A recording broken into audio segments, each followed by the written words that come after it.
الحمد لله نحمده ونستعينه ونستغفره ونؤمن به ونتوكل عليه ونعوذ بالله من شرور أنفسنا ومن سيئات أعمالنا من يهده الله فلا مضل له ومن يضلله فلا هادي له ونشهد أن لا إله إلا الله وحده لا شريك له ونشهد أن سيدنا وسندنا ونبينا ومولانا محمدا عبده ورسوله أما بعد فأعوذ بالله من الشيطان الرجيم بسم الله الرحمن الرحيم وأقيموا الشهادة لله صدق الله العظيم۔ معزز سامعین کرام، عزیز ساتھیوں، بزرگوں، دوستوں، گزشتہ جمعے میں آپ حضرات کے سامنے نبی رحمت صلی اللہ علیہ وسلم کا ایک ارشاد سنایا گیا تھا اور ایک حدیث سنائی گئی تھی۔ وقت کی کمی کی وجہ سے وہ حدیث پوری آپ حضرات کے سامنے نہیں رکھی گئی تھی۔ اس حدیث کو مکمل آپ حضرات کے سامنے رکھنے کے بعد ایک دوسری اہم اور ضروری بات آپ حضرات کے سامنے میں رکھنے کی کوشش کروں گا۔ پہلے وہ جو حدیث ادھوری رہ گئی تھی اس حدیث کو سن لیجئے۔ نبی رحمت صلی اللہ علیہ وسلم نے ارشاد فرمایا، کل قیامت کے دن اللہ تعالیٰ 7 لوگوں کو اپنے عرش کے سائے میں جگہ دیں گے۔ اس دن اللہ تعالیٰ کے سائے کے علاوہ کوئی سایہ نہیں ہوگا۔ تو وہ جو 7 لوگ ہیں ان میں سے پہلا شخص ہے الامام العادل۔ الامام العادل، انصاف کرنے والا حکمراں، انصاف کرنے والا حاکم، انصاف کرنے والا بادشاہ، جس کے ماتحت کچھ لوگ رہتے ہوں، جیسے مالک اس کے ماتحت نوکر ہے، دکاندار اس کے ماتحت نوکر ہے، وہ ان کے حقوق کو ادا کرے، ان کے اوپر ظلم و زیادتی نہ کرے، تو انصاف کرنے والا حکمراں۔ دوسرا، اللہ کے نبی نے ارشاد فرمایا، رجل شاب نشأ فی عبادت ربی، ایسا نوجوان جس کی پرورش اپنے پروردگار کی عبادت میں ہوئی۔ دوسرا، ایسا نوجوان جس کی جوانی اللہ کی عبادت میں لگی ہو۔ دوسرا، اس کے بارے میں بھی آپ حضرات کے سامنے تفصیل رکھی گئی تھی۔ تیسرا، وہ شخص رجل قلبہ معلق فی المساجد، تیسرا وہ شخص جس کا دل مسجد میں اٹکا ہوا ہو، مسجد سے لگاؤ ہو، مسجد سے محبت ہو، مسجد سے نکلتا ہے پھر مسجد کو آتا ہے، مسجد سے کسی ضرورت کی وجہ سے باہر جاتا بھی ہے تو اس کا ذہن و دماغ مسجد میں لگا ہوا ہوتا ہے، ہر وقت گھڑی دیکھ رہا ہے کہ بھئی نماز کا وقت ہوا یا نہیں ہوا ہے، مسجد کو آنے کی فکر اور کوشش ہے۔ تو ایسا شخص جس کا دل مسجد میں اٹکا ہوا ہو، ایسے شخص کو اللہ تعالیٰ کل قیامت کے دن عرش کے سائے میں جگہ دیں گے۔ چوتھا شخص وہ ہے جسے کوئی خوبصورت عورت گناہ کی دعوت دے، رجل طلبته ذات منصب وجمال فقال انی اخاف اللہ، کوئی خوبصورت عورت گناہ کی دعوت دے، وہ کہے میں اللہ سے ڈرتا ہوں، اللہ کے ڈر کی وجہ سے میں گناہ نہیں کر سکتا ہوں، تو ایسے شخص کو بھی اللہ تعالیٰ کل قیامت کے دن عرش کے سائے میں جگہ دے۔ اسی طرح پانچواں وہ شخص ہے وَرَجُلٌ ذَكَرَ اللَّهَ خَالِيًا فَفَاضَتْ عَيْنَاهُ، ایسا شخص جو تنہائی میں اللہ کو یاد کر کے روئے، تنہائی میں اللہ کو یاد کر کے روئے، ایسا شخص اللہ تعالیٰ اس کو بھی کل قیامت کے دن عرش کے سائے میں جگہ دے۔ اللہ کے نبی نے ارشاد فرمایا، 3 لوگ ایسے ہیں، 3 آنکھیں ایسی ہیں جو جہنم کی آگ کو دیکھ بھی نہیں سکے، جہنم کی آگ اس پہ حرام ہے۔ 3 آنکھیں ایسی ہیں جو جہنم کی آگ کو دیکھ بھی نہیں سکے گی، جہنم کی آگ ان پر حرام ہے۔ ان میں سے پہلی وہ آنکھ ہے جو اللہ کے راستے میں جاگے، دوسری وہ آنکھ ہے جو اللہ کے خوف سے روئے، تیسری وہ آنکھ ہے جو اللہ کی حرام کی ہوئی چیزوں کے سامنے جھک جائے، کوئی عورت آئے نظر جھک جائے، کوئی گندی تصویر آئے نظر جھک جائے، کوئی گندا ویڈیو آئے نظر جھک جائے، تو ایسی آنکھ جہنم پہ حرام ہے۔ اللہ کے راستے میں جو جاگے، اللہ کے خوف سے جو روئے، گناہوں کو یاد کر کے بندہ روئے، اللہ کو یہ ادا بہت پسند ہے، اللہ کے خوف سے روئے، اللہ کی حرام کی ہوئی چیزوں کے سامنے جھک جائے۔ اور اللہ کے نبی نے ارشاد فرمایا، ایسا شخص جہنم میں نہیں جائے گا جو اللہ کے خوف سے رونے والا ہو۔ تھنوں سے نکلا ہوا دودھ تھنوں میں واپس جا سکتا ہے، لیکن ایسا بندہ جہنم میں نہیں جا سکتا جو اللہ کے خوف سے روئے۔ تو یہ رجل ذکر اللہ خالیا ففاضت عیناہ، ایسا بندہ جو اللہ کے خوف سے تنہائی میں اللہ کو یاد کرے اور رونے لگے۔ تنہائی میں رونے کا مطلب یہ ہے کہ اخلاص ہے اس کے اندر، دکھاوا نہیں ہے، نمائش نہیں ہے، ریاکاری نہیں ہے، اکیلے میں رو رہا ہے، تو وہ بس اللہ کے ڈر سے رو رہا ہے، ایسے بندے کو اللہ تعالیٰ کل قیامت کے دن عرش کے سائے میں جگہ دے۔ اسی طرح چھٹواں شخص اللہ کے نبی نے ارشاد فرمایا وَرَجُلٌ تَصَدَّقَ إِخْفَاءً،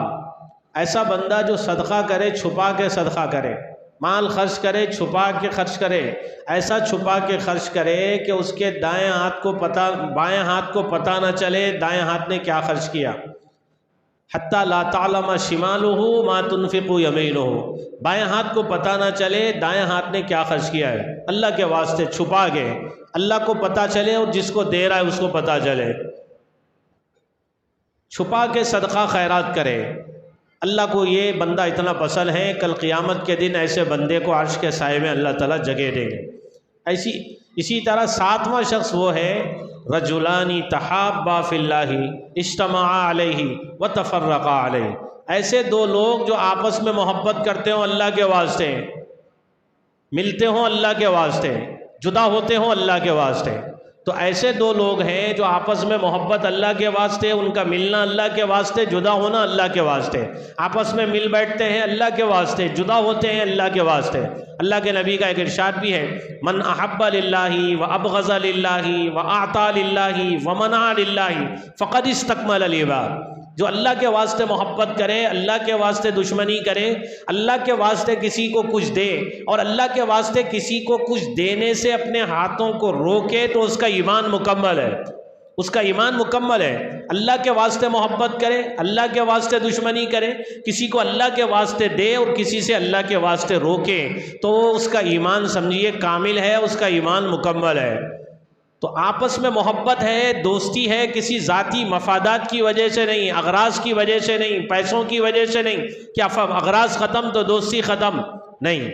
بلکہ دوستی ہے بس اللہ کے واسطے، محبت ہے اللہ کے واسطے، ملنا بیٹھنا اللہ کے واسطے، جمع ہونا اللہ کے واسطے، جدا ہونا اللہ کے واسطے، ایسے بندوں کو اللہ تعالیٰ کل قیامت کے دن عرش کے سائے میں جگہ دیں گے۔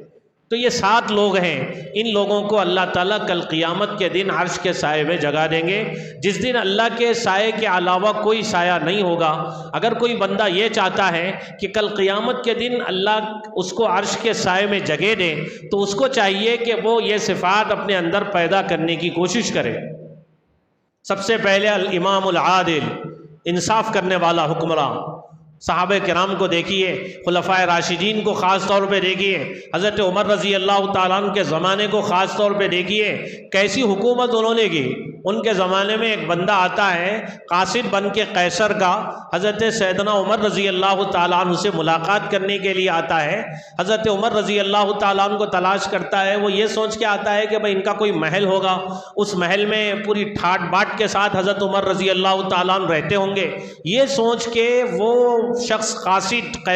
قیصر کا حضرت عمر رضی اللہ عنہ سے ملاقات کے لیے آتا ہے، لوگوں سے پوچھتا ہے، لوگ کہتے ہیں کہ بھئی وہ مدینے میں تو نہیں ہے، مدینے سے باہر کہیں پہ آرام کر رہے ہوں گے، وہاں پہ جاؤ، جا کے ان سے مل لو۔ وہ مدینے کے باہر جاتا ہے، اس کو تعجب ہوتا ہے، حضرت عمر رضی اللہ تعالیٰ عنہ گرم ریت پہ لیٹے ہوئے ہیں، ان کے سرانے ایک درہ اور کوڑا ہے، اس کو تکیہ بنایا ہوا ہے اور آرام سے لیٹے ہوئے ہیں اور ان کی پیشانی سے پسینہ ٹپک رہا ہے۔ دیکھا تو اس کے جسم پہ کپ کپی طاری ہو گئی، وہ یہ بندہ جس کے نام سے قیصر و کسریٰ کے ایوانوں میں زلزلے بپا ہو جاتے ہیں، یہ بندہ دیکھیے کیسا اطمینان سے سو رہا ہے۔ اس نے جیسے ہی حضرت عمر رضی اللہ تعالیٰ عنہ کو دیکھا، اس کے بدن میں کپ کپی طاری ہو گئی، اس کے جسم میں کپ کپی طاری ہو گئی۔ اس نے کہا کہ اے عمر، تم انصاف کرنے والے بادشاہ ہو، تبھی تو اطمینان سے سو رہے ہو۔ ہمارے بادشاہ چونکہ انصاف نہیں کرتے ہیں، ظلم کرتے ہیں، اس لیے ہمیشہ ڈرے ہوئے رہتے ہیں، ہمیشہ گھبرائے ہوئے رہتے ہیں۔ تم انصاف کر رہے ہو، عادل بادشاہ ہو،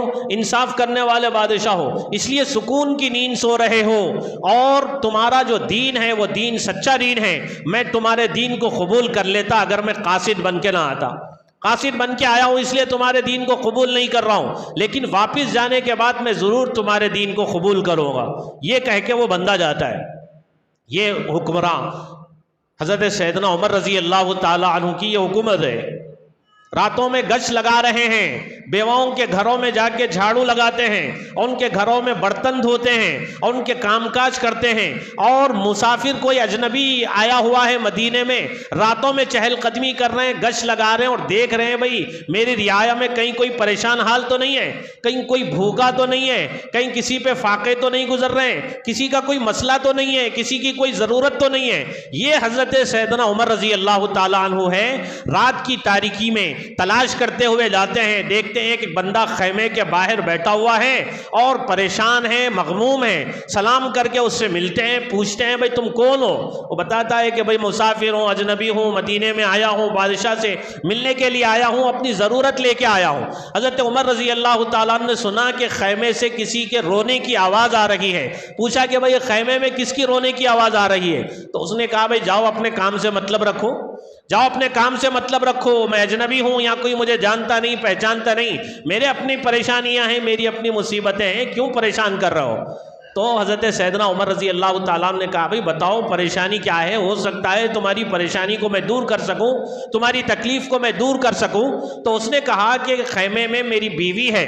اور اس کی ڈیلیوری کا وقت قریب ہے، جس کی وجہ سے وہ پریشان ہے، تڑپ رہی ہے اور رو رہی ہے۔ فوری حضرت عمر رضی اللہ تعالیٰ عنہ گھر جاتے ہیں، بادشاہ ہیں، امیر المؤمنین ہیں، مسلمانوں کے خلیفہ ہیں اور مسلمانوں کے حکمراں ہیں، جا کے اپنی بیوی سے کہتے ہیں کہ بھئی ایک نیکی کمانے کا وقت ملا ہے اللہ کی طرف سے، ایک اچھا موقع ہے، ایک خاتون ہے، مسافر ہے، اجنبی ہے، اس کے شوہر کے علاوہ اس کے پاس کوئی بھی نہیں ہے، اس کی ڈیلیوری کا وقت ہے، تم میرے ساتھ میں چلو اور چل کے ان کی مدد کرو، ہم ثواب کمائیں گے، نیکی کمائیں گے۔ یہ سوچ کے، یہ کہہ کے اپنی بیوی کو تیار کر کے لے کے جاتے ہیں اور بیوی خیمے میں جاتی ہے۔ حضرت عمر رضی اللہ تعالیٰ اس اجنبی کے لیے، مسافر کے لیے کچھ پکا کے اس کو کھلا رہے ہیں۔ اندر سے بیوی کہتی ہے کہ امیر المؤمنین خوشخبری سنائیے اپنے دوست کو، اپنے دوست کو خوشخبری سنائیے۔ کس کی خوشخبری سنائیے؟ لڑکے کی خوشخبری سنائیے، ولادت ہوئی ہے، خوشخبری سنائیے۔ یہ خوشخبری سنائی جا رہی ہے، اندر سے امیر المؤمنین کا جب نام آتا ہے وہ تو گھبرا جاتا ہے کہ بھئی آپ امیر المؤمنین ہیں، آپ مسلمانوں کے بادشاہ ہیں، آپ مسلمانوں کے حکمراں، ایک اجنبی کی خدمت کے لیے آدھی رات کو آئے ہوئے ہیں، آدھی رات کو آئے ہوئے ہیں اور بیوی کو ساتھ میں لائے ہوئے ہیں، ایک اجنبی کی خدمت کر رہے ہیں اور اس کی بیوی کی ڈیلیوری کا وقت آیا ہوا ہے، ایسے موقع پہ اپنی بیوی کو لا کے اس کی خدمت کر رہے ہیں، اس کو تو تعجب ہو رہا۔ حضرت سیدنا عمر رضی اللہ تعالیٰ عنہ نے کہا بھئی تعجب کرنے کی ضرورت نہیں ہے، کل میرے پاس آ جانا، تمہاری کیا ضرورت ہے اس ضرورت کو میں پورا کر دوں گا۔ یہ ہے انصاف پرور بادشاہ، یہ ہے حضرت سیدنا عمر رضی اللہ تعالیٰ عنہ، یہ ہے حکمرانی اور یہ ہے حکومت۔ حضرت سیدنا عمر رضی اللہ تعالیٰ عنہ یہ کہتے تھے میری حکومت میں اگر فرات کے کنارے پہ کوئی بکری کا بچہ بھی مر جائے گا، عمر کو ڈر ہے کل قیامت کے دن اللہ تعالیٰ عمر سے اس بارے میں سوال کرے گا، عمر کو ڈر ہے کل قیامت کے دن اللہ تعالیٰ عمر سے اس سلسلے میں سوال کرے گے۔ تو میرے دوستو یہ حکمرانی ہے حضرت عمر رضی اللہ تعالیٰ عنہ کی، یہ عدل اور انصاف ہے حضرت سیدنا عمر رضی اللہ تعالیٰ عنہ کا، اور ایسا مخلوق کے تئیں جذبہ رکھنے والے، تڑپ رکھنے والے، فکر رکھنے والے، راتوں کو جاگنے والے اور مخلوق کی خبرگیری کرنے والے اور رعایا کی خبرگیری کرنے والے، ان کے حالات پوچھنے والے حضرت سیدنا عمر رضی اللہ تعالیٰ عنہ ایک ایک سے مل کے پوچھ رہے ہیں، ان کی ضرورتوں کو پورا کر رہے ہیں، کوئی فقر و فاقہ میں ہے، کوئی بھوکا ہے، اس کی ضرورت کو پورا کر رہے ہیں۔ اب یہ الیکشن کا زمانہ ہے اور ہر طرف سے ہر پارٹی والا اپنے پارٹی کا پرچار کر رہا ہے اور ہر کوئی اپنے اپنے وعدے لوگوں کے سامنے رکھ رہا ہے۔ ہمارے حافظے اتنے کمزور ہیں، 5 سال کے بعد جب پھر وہ دوبارہ ہمارے سامنے آتا ہے، اس کے اپنے جو وعدے ہیں سب ہمارے ذہن سے نکل جاتے ہیں۔ وہ جو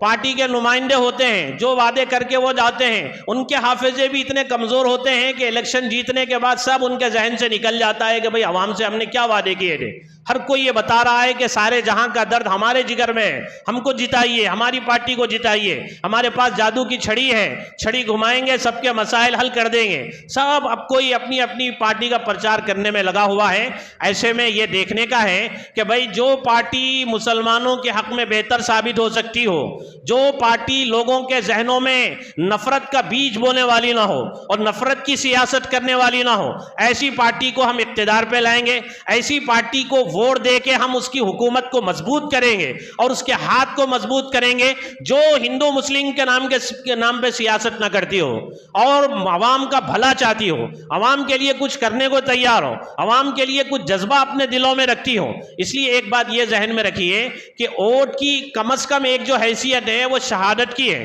گواہی دینے کی ہے۔ ووٹ دینے والا جس کو ووٹ دے رہا ہے اس کے حق میں گواہی دے رہا ہے کہ جتنے نمائندے ہیں ان میں سب میں زیادہ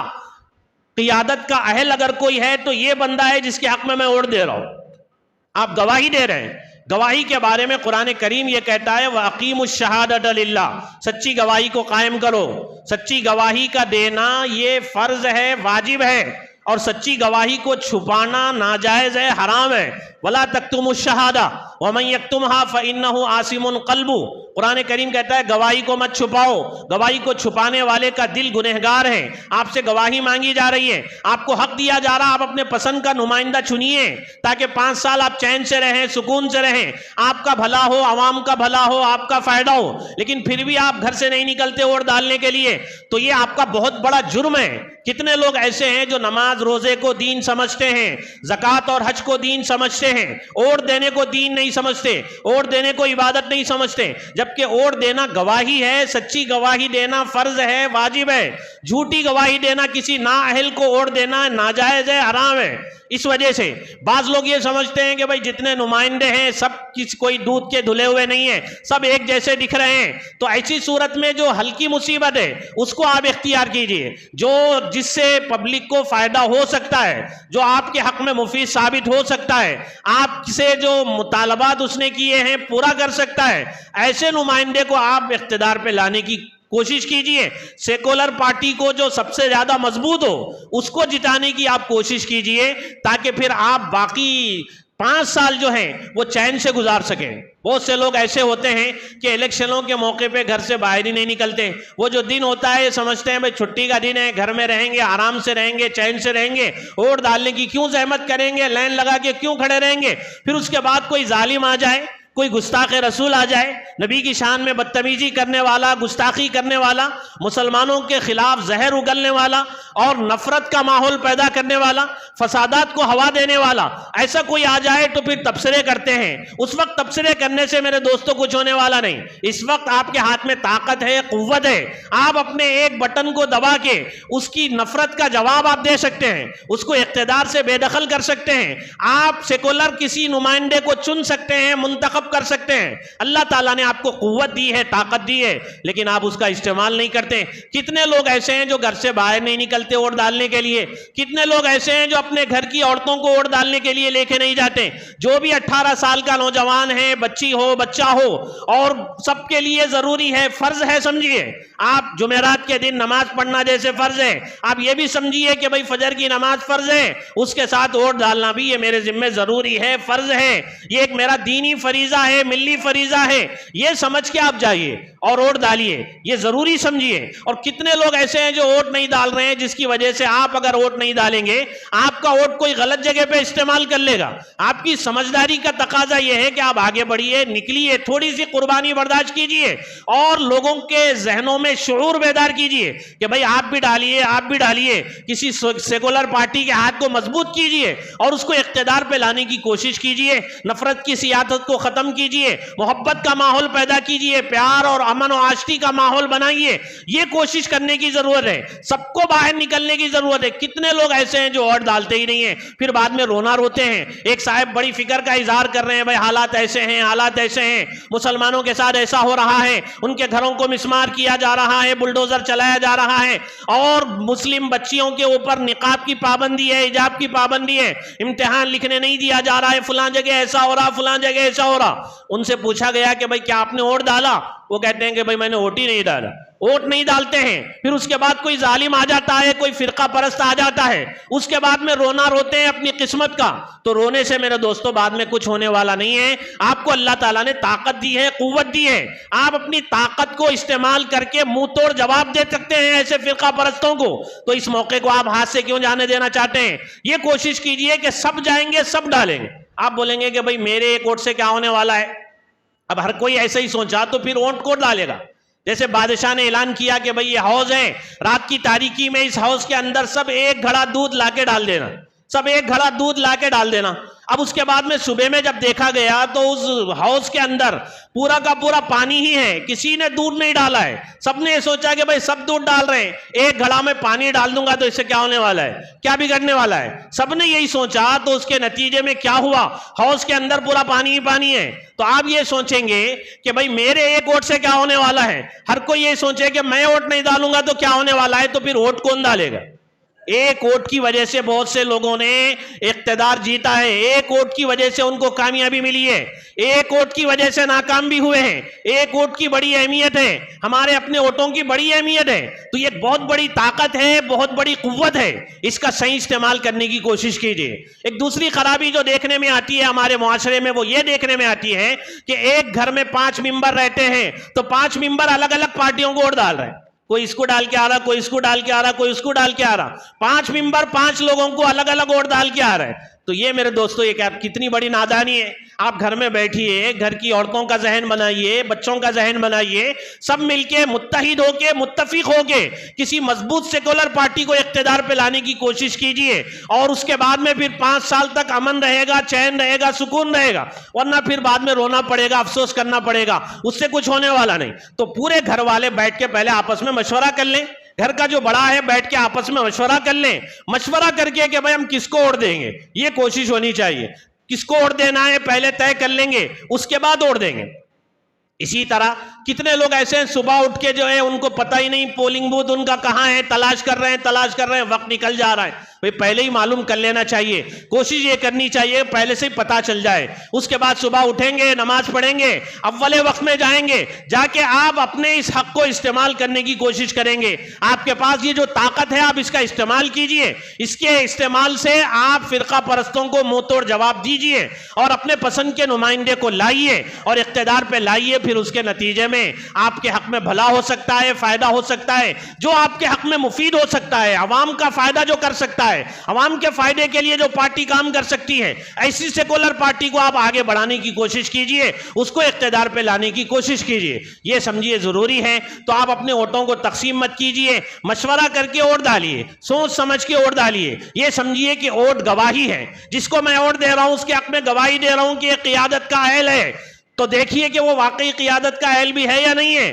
پبلک کے لیے مفید ہے یا نہیں ہے، فائدہ مند ہے یا نہیں ہے، یہ آپ کو فیصلہ کرنے کی ضرورت ہے۔ سب گھر والے آپس میں مل کے مشورہ کریں، مشورہ کرنے کے بعد کسی ایک پارٹی کو سب مل کے ووٹ ڈالیں، تو اس طرح سے آپ کا ووٹ وزنی ہوگا۔ آپ کا اپنا ووٹ بہت قیمتی ہے، اس کا استعمال کرنے کی کوشش کیجئے۔ بہت سے نوجوان ایسے ہیں جو ووٹ نہیں ڈال رہے ہیں، بہت سی بچیاں ایسی ہیں گھروں کی کہ ان کے گھر والے ان کو ووٹ ڈالنے کے لیے نہیں بھیج رہے۔ ایسا مت کیجئے، اس طاقت کو استعمال کیجئے اور استعمال کر کے اس سے فائدہ اٹھائیے۔ اللہ تعالی ہم سب کو توفیق عمل نصیب فرمائے، آمین۔ وآخر دعوانا الحمدللہ رب العالمین۔